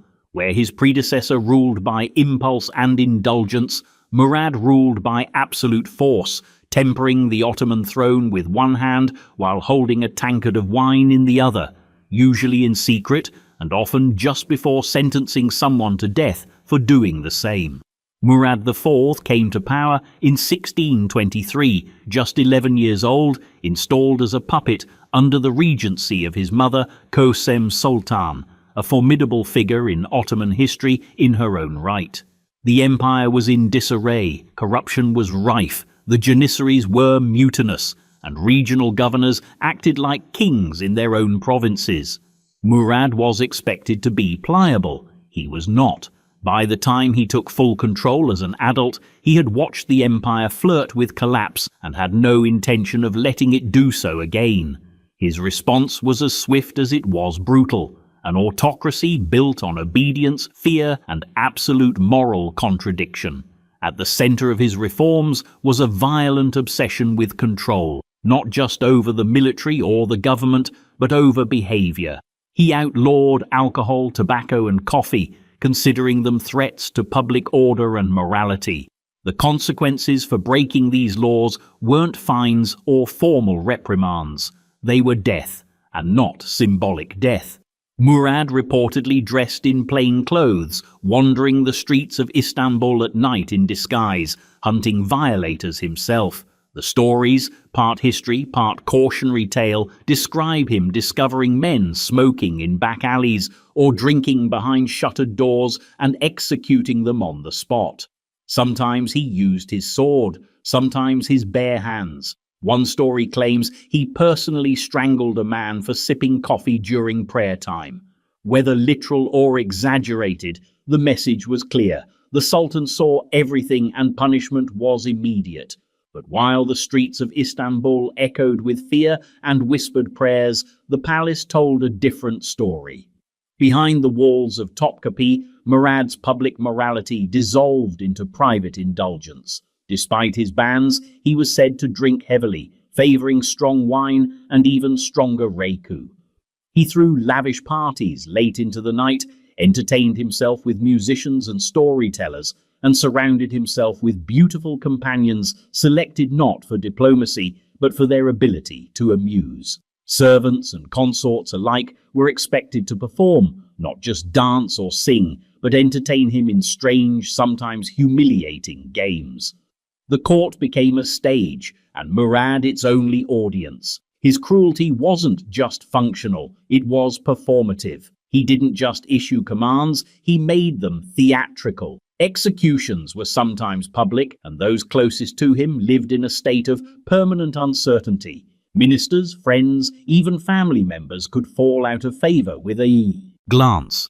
And because Murad trusted no one, he created layers of surveillance, instructing his spies to monitor not only his enemies but his friends, and then report directly to him over breakfast. The contradiction at the heart of his reign, that a man so devoted to stamping out vice in his empire could be so addicted to it himself, was never questioned at court. To question was to disappear. He did bring stability for a time. Murad crushed the Janissaries, reasserted control over rebellious provinces, and launched a successful military campaign to retake Baghdad. He restored imperial authority through sheer force of will, but it came at a staggering cost: a court frozen by fear, a capital starved of joy, and an empire that learned to equate order with silence. His death in 1640 at the age of 27 came as abruptly as his rule had begun. Officially, it was due to cirrhosis, a quiet irony not lost on those who had watched him execute men for drinking. He left no heirs that mattered anyway. What Murad IV left behind was a kingdom secured by fear and hollowed out by it. His successors inherited an empire momentarily strong but spiritually vacant, a ghost palace where power had no warmth, only weight. But the Ottoman court was not finished writing its stranger chapters. If Murad turned vice into a death sentence, the next emperor would elevate indulgence into imperial policy, turning his palace into a vast and tireless carousel of carefully scheduled pleasure. Because far to the east, in the opulent courts of China's ancient dynasties, one man reigned whose appetites were so structured, so excessive, and so institutionalized that even Confucian officials, trained to withstand all things, were left speechless. That man was Emperor Yang of Sui, the son of a conqueror, the builder of grand canals, and the orchestrator of bedroom rotations that made even his palaces feel dizzy. 23. Emperor Yang of Sui, China. Few rulers have built their downfall as beautifully as Emperor Yang of the Sui dynasty. He reigned over China in the early 7th century, a time of colossal engineering, imperial reunification, and poetic self-destruction. His roads were straight, his canals immense, his palaces glittering, and his appetites, according to scandalized Confucian chroniclers, ran on a timetable of exhausting precision. He was born Yang Guang, the second son of Emperor Wen, founder of the Sui dynasty. Though originally passed over for the throne, Yang's ambition proved sharper than birth order. Through a murky sequence of political maneuvering, which some records suggest included the suspiciously timely death of his older brother, Yang rose to the top. In 604 CE, he became the second emperor of the Sui, and that was when the architecture of indulgence truly began. Yang was, in many ways, a man of vast vision. Under his command, the Grand Canal was completed, one of the most ambitious infrastructure projects in world history, connecting northern and southern China for the first time via a man-made artery of trade, troops, and imperial will. He toured his empire in enormous floating palaces, flanked by thousands of servants, oarsmen, and attendants. Entire regions were mobilized for his journeys. Cities were refitted, roads rebuilt, rivers reshaped, but for all his feats of engineering, Yang's rule was as notorious for its overreach as for its brilliance. Nowhere was this more evident than in his private life, which, far from being hidden, was ritualized, bureaucratized, and scheduled. Historical texts, particularly from Tang-era historians eager to paint the Sui as morally bankrupt, detail Yang's creation of what was essentially a rotational schedule for his imperial consorts. He maintained thousands of women in his harem, divided across multiple palaces, each built with architectural considerations tailored to his desires. These women were not merely decorative. They were organized into units, rotated by day, mood, or season, and summoned according to charts. It was said that special officials were assigned to manage the logistics of intimacy, not just matching partners to time slots, but maintaining records of preferences, durations, and even reactions. These rituals weren't secret. They were administered like any other bureaucratic function of the empire.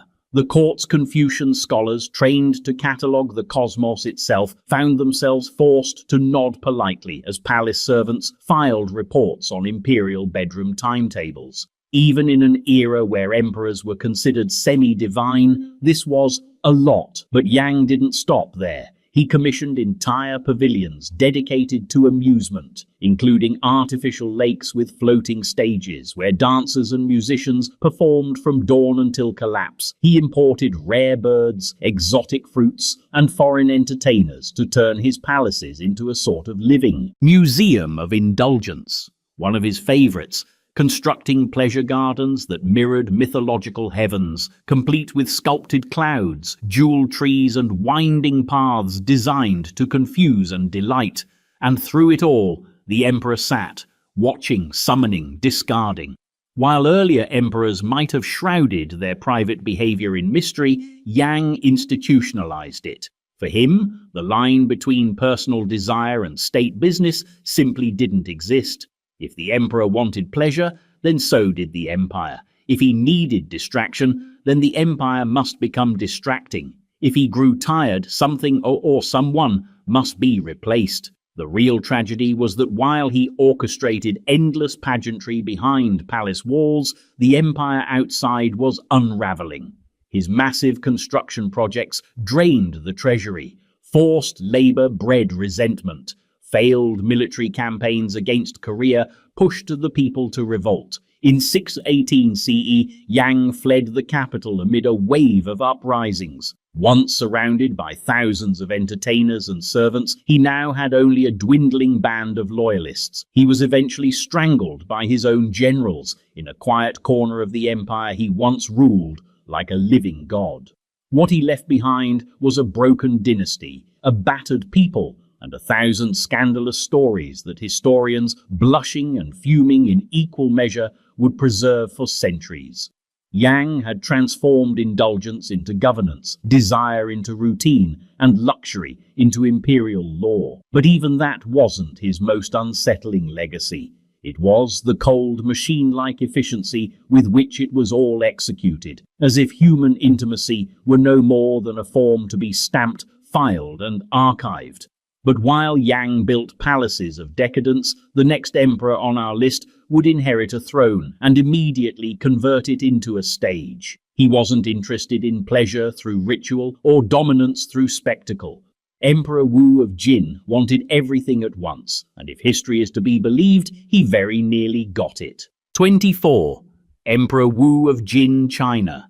In the long, winding gallery of imperial excess, Emperor Wu of Jin, also known as Sima Yan, built a reputation not just as a ruler who indulged, but as one who institutionalized decadence with such systematic enthusiasm that even the most sycophantic courtiers reportedly began to squirm. His reign marked the founding of the Western Jin dynasty in 266 CE. After decades of civil war and fragmentation, he was supposed to be the restorer of order, the calm after chaos, and in some sense he was, but the peace he brought came lacquered in gold, perfumed with wine, and padded with thousands of silk-covered pillows. Sima Yan had inherited a world weary of bloodshed. The fall of the Wei and the final end of the Three Kingdoms era had left China exhausted, traumatized, and deeply suspicious of ambition. When he rose to power, there was hope that he would stabilize the empire, and he did, at first.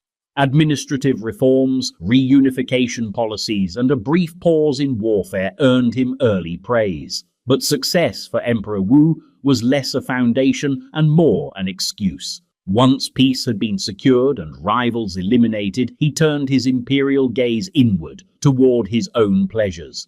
It's said that his harem reached astronomical proportions. Over 10,000 women, carefully housed, catalogued and rotated across the many palatial compounds he had built or repurposed for this exact purpose. Unlike earlier emperors who kept large harems as symbols of dynastic strength, Emperor Wu used his as a living organism, a logistical challenge he seemed eager to solve. The problem of selection, for instance, was handled with imperial flair. According to multiple historical sources, Sima Yan, facing the logistical nightmare of choosing knightly companions from thousands of concubines, allegedly invented a transportation system to streamline the process. The women would be seated in small wheeled carts, or, depending on the translation, referred to as goat-drawn carriages, and wherever the goat stopped was where the emperor would spend the night. It was a kind of randomized intimacy by livestock. That story may be apocryphal, exaggerated by Confucian historians who were already horrified by the sheer scale of the emperor's indulgences. But even if the goats were metaphorical, the administrative effort behind his harem was not. Each woman had a designation, each encounter recorded, and many officials were employed in the management of the imperial household's private affairs. Pleasure in Emperor Wu's court was not spontaneous. It was scheduled. Rotations were tracked like tax records. Entry into the harem involved not just beauty, but recommendations, assessments, and an understanding of how to navigate the invisible politics of the bedchamber. Favor could mean elevation. Obscurity could mean permanent residence in one of the lesser palaces, never to be summoned again. And outside the harem, the rest of court life was not much more restrained. Banquets lasted for days. Rivers of wine reportedly flowed through artificial canals in the gardens, where golden cups were floated downstream for guests to catch and drink. Elaborate performances featuring dancers, acrobats, and dramatized myths played out nightly.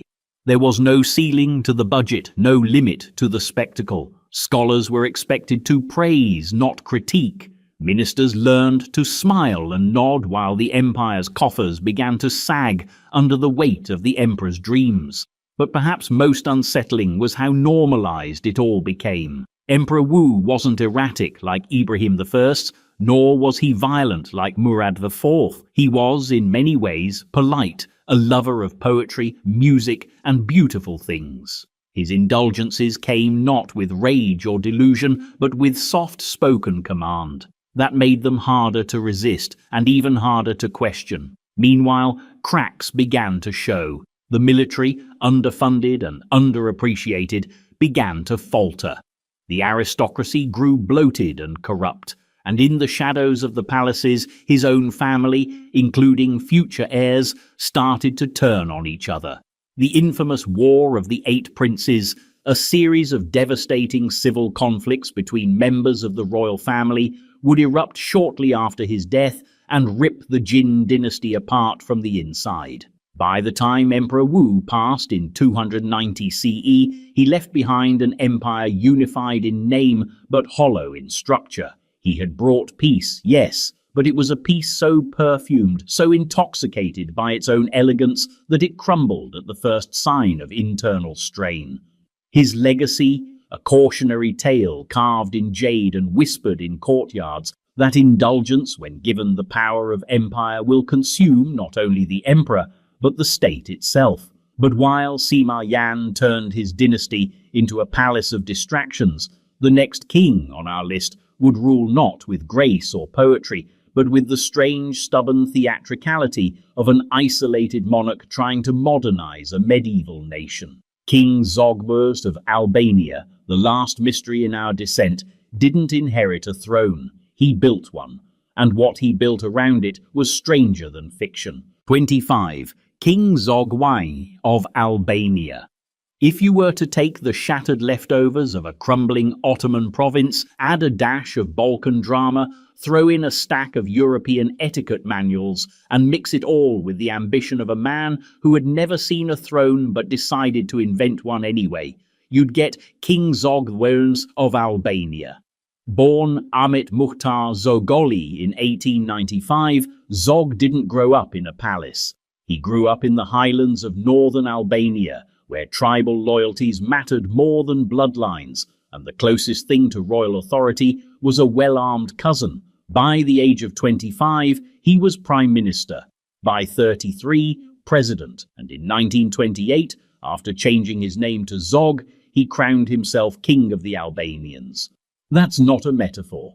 He held an actual coronation with an actual crown in a country that had never had a king before. So began the strange and storm-laced reign of King Zog, a ruler whose leadership was a blend of bravado, paranoia, state-building, and the kind of personal habits that had the European aristocracy raising their eyebrows from Vienna to London. Zog had a problem. Actually, he had several. His kingdom was poor, rural, and deeply fractured along tribal and religious lines. He had no royal lineage, no great army, no aristocratic court.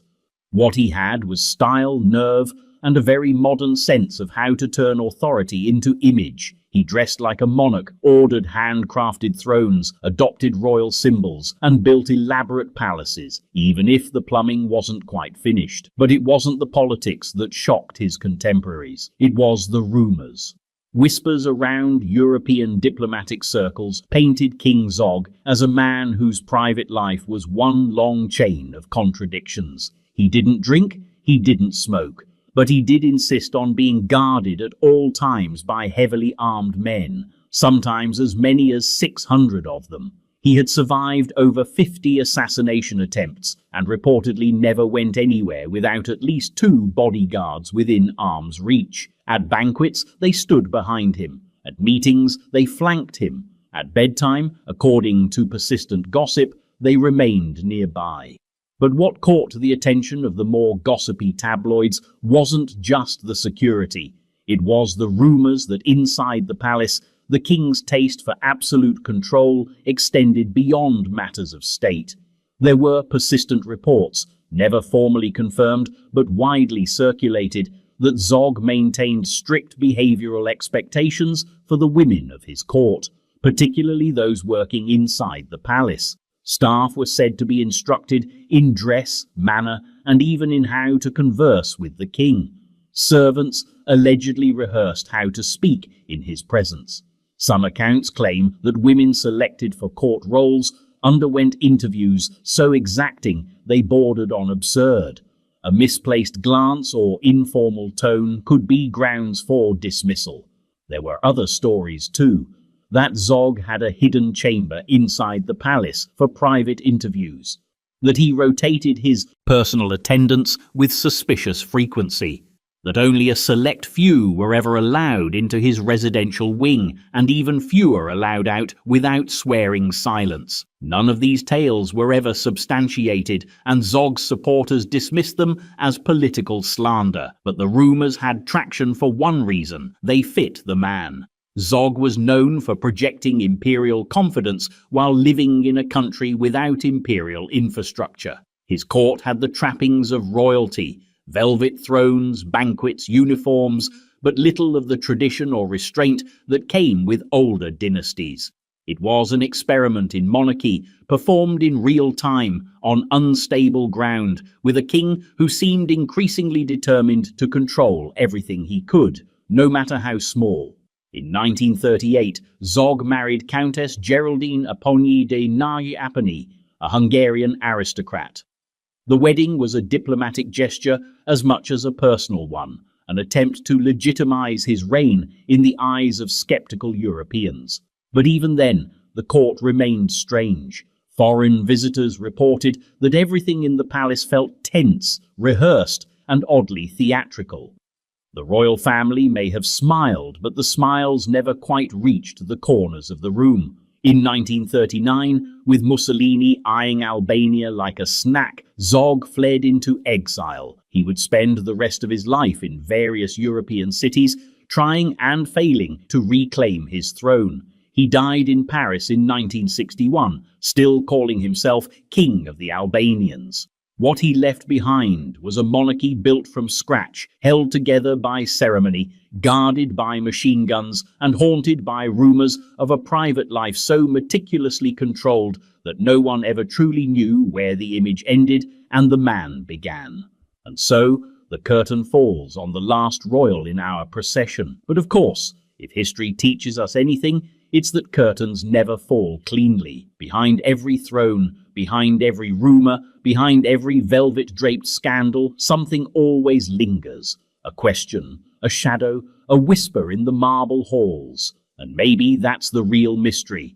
Not what these royals did behind closed doors, but why so many were so desperate to build the door in the first place.